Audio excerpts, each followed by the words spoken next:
बिस्मिल्लाहिर्रहमानिर्रहीम अस्सलाम वालेकुम। पीटीआई के रुकने कौमी असम्बली डॉक्टर आमिर लियाकत हुसैन इस दुनिया में नहीं रहे और उनका इंतकाल हो चुका है। लेकिन इंतकाल जिस अनहोनी और पुरस्रार हालत में हुआ, इसने बड़े सवालात खड़े कर दिए हैं। आपको एक एक करके बताएंगे कि क्यों वो सारी सारी रात रोते रहते थे और आखिरी वक्त पर उन्होंने क्यों चीख मारी, जिसके बाद मामला समझ से बाहर हो गया और वो इतनी बुरी हालत में थे कि इस वक्त उनकी बॉडी लेने के लिए उनके घर से कोई नहीं आ रहा और पुलिस बार बार उनके तीनों घर वालों से राब्ता कर रही है। यानी उनकी पहली मिसेस से, सेकंड से और थर्ड से कोई उनकी बॉडी रिसीव करने को तैयार नहीं है और वो कोशिश करें कि किसी तरह कोई आ जाए, क्योंकि जब तक उनके साइन नहीं होंगे उसके बाद बॉडी नहीं मिलेगी। पोस्टमार्टम कराना अगर वो नहीं करेंगे तो फिर पुलिस अपनी मुद्दत में ये काम करेगी। अब जरा समझ ले कि उस रात हुआ क्या, जनरेटर वाला मामला क्या था, और एक और एंगल जिसमें उनकी तीसरी बीवी दानिया ने बात की थी कि इंटरनेशनल रैकेट के साथ वो क्यों मुझे शामिल करना चाहते थे। ये सारी चीजें समझिए। इस वीडियो की अहम डिस्कशन चलती रहेगी, लेकिन इससे पहले आप वीडियो को लाइक करें, हकीकत टीवी को सब्सक्राइब कर लें और बेल आइकन पर जरूर क्लिक करें।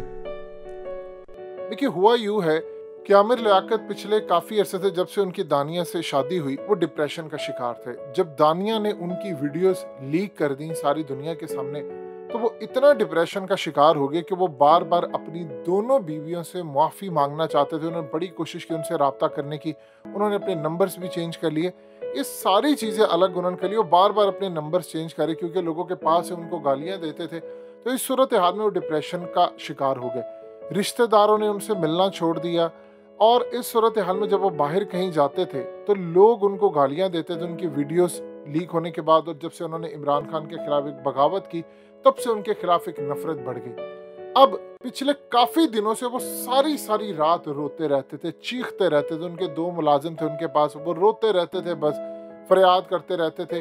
और उन्होंने कुछ सहाफियों के जरिए कोशिश की ये खबर चलाने के लिए कि वो मुल्क से बाहर जा रहे हैं।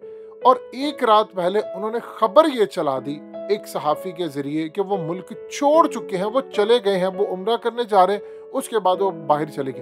वो इतना डिप्रेशन का शिकार हो गए थे कि असल में आप जानते हैं कि वो नशा करते थे। अब ये भी देखना है कि क्या उन्होंने कोई ओवरडोज ली है, क्या सूरत हाल है।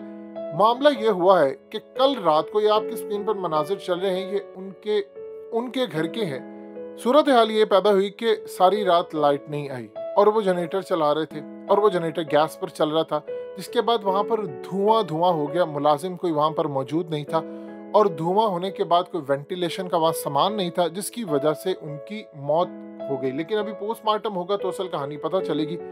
असल में ये सूरत हाल थी कि वो रोते रहते थे। उन्होंने रात को कहा कि मेरे दिल में तकलीफ हो रही है और मुझे बहुत बेचैनी हो रही है, और डिप्रेशन का शिकार थे कि अब ना मैं बाहर जा सकता, मेरी वीडियोस लीक हो गई हैं, ना कोई टीवी चैनल मुझे रखने को तैयार है, और उसके अलावा बीवी साथ छोड़ चुकी है, बच्चे साथ छोड़ चुके हैं, इर्द गिर्द के लोग सारे मुझे छोड़कर चले गए हैं, कोई उनको अपने साथ रखने को तैयार नहीं था। अब यहाँ से अंदाजा कर ले कि वो अकेले उनकी वफात हुई है और कोई उनको पूछने को तैयार नहीं था। यानी उन्होंने बड़ी कोशिश की अपनी फैमिली से, पुरानी बीवियों से रब्ता करने की, कोई उनको मुंह लगाने को तैयार नहीं था। अब जो सूरत हाल सामने आई उसमें वो डिप्रेशन का शिकार थे और लास्ट मोमेंट के ऊपर उन्होंने असल में एक बहुत बड़ी चीख मारी। और गालिबन ये वो जो चीख होती है जिसमें आपकी रूह कब्ज की जा रही होती है, ये असल में वो सिलसिला होता है।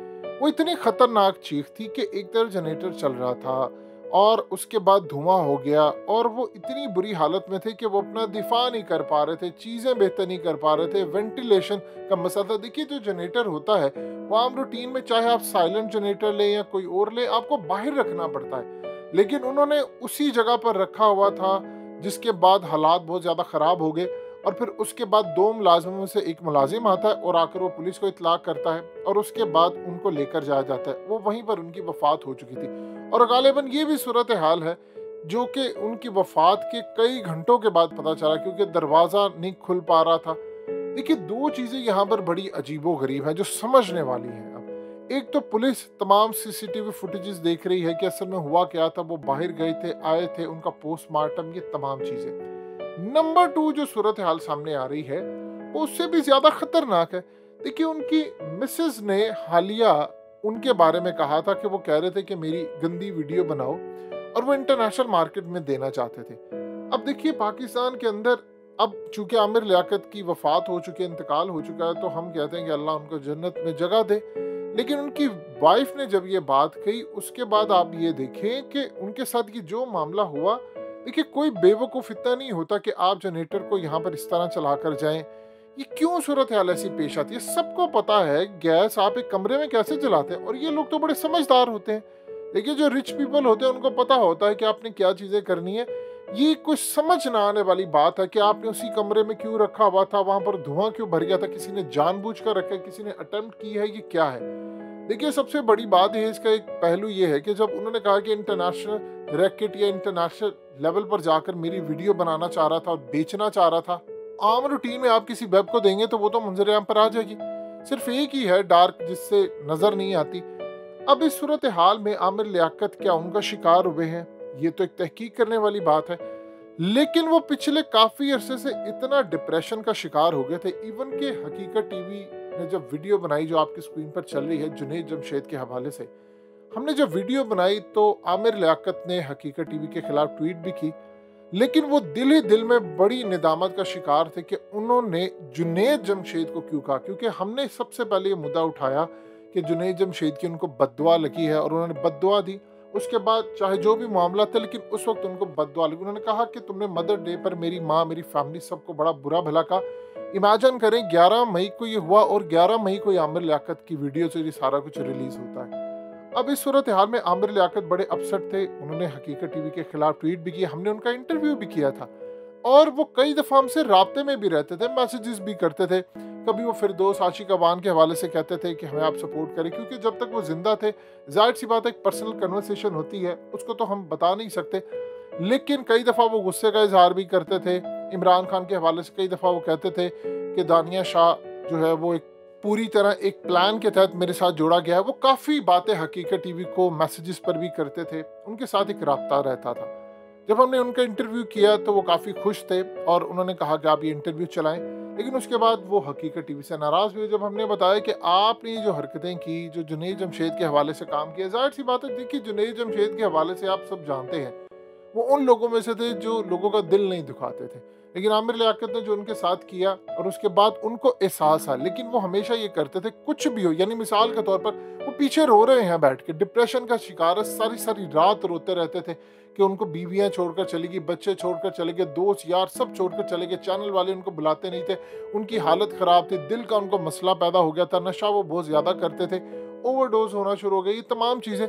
लेकिन वो कभी मीडिया पर इसका इजहार नहीं करते थे, लेकिन उनके इर्द गिर्द के जो लोग हैं वो बताते थे। अब यही सूरत हाल उनके साथ जो पैदा हुई है कि वो मामला बड़ा अजीबो गरीब है, किस तरह चीज़ें चल रही हैं, लेकिन वो सारी रात रो रो कर उनका बुरा हाल होता था और रोते थे, और जिसकी वजह से उनको दिल की तकलीफ हुई। उन्होंने अपने मुलाजमीन को भी कहा।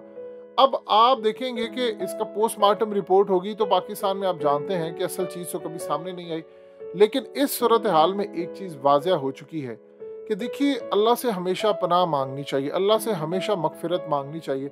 आमिर लियाकत इस दुनिया से जा सकते थे, लेकिन आप ये देखें कि लास्ट मोमेंट्स के ऊपर उनके वो तमाम जो चीज़ें थी वो सब कुछ बेनकाब हो गई और उसके बाद वो इस दुनिया से रुखसत हुए। उसके बावजूद हम कौम को यही कहेंगे कि आप उनको माफ़ कर दें, हम सब उनको माफ़ कर दें। हम लोग कौन होते हैं माफ़ करने वाले? अल्लाह उनको माफ़ कर दे, क्योंकि जो दुनिया से चला जाता है फिर उसको आपकी दुआओं की ज़रूरत है, क्योंकि इस दुनिया के अंदर दुख और गम और तकलीफ बहुत ज़्यादा है। उनके पास सिर्फ दुआओं का एक आसरा है जो हम सब उनको दे सकते हैं।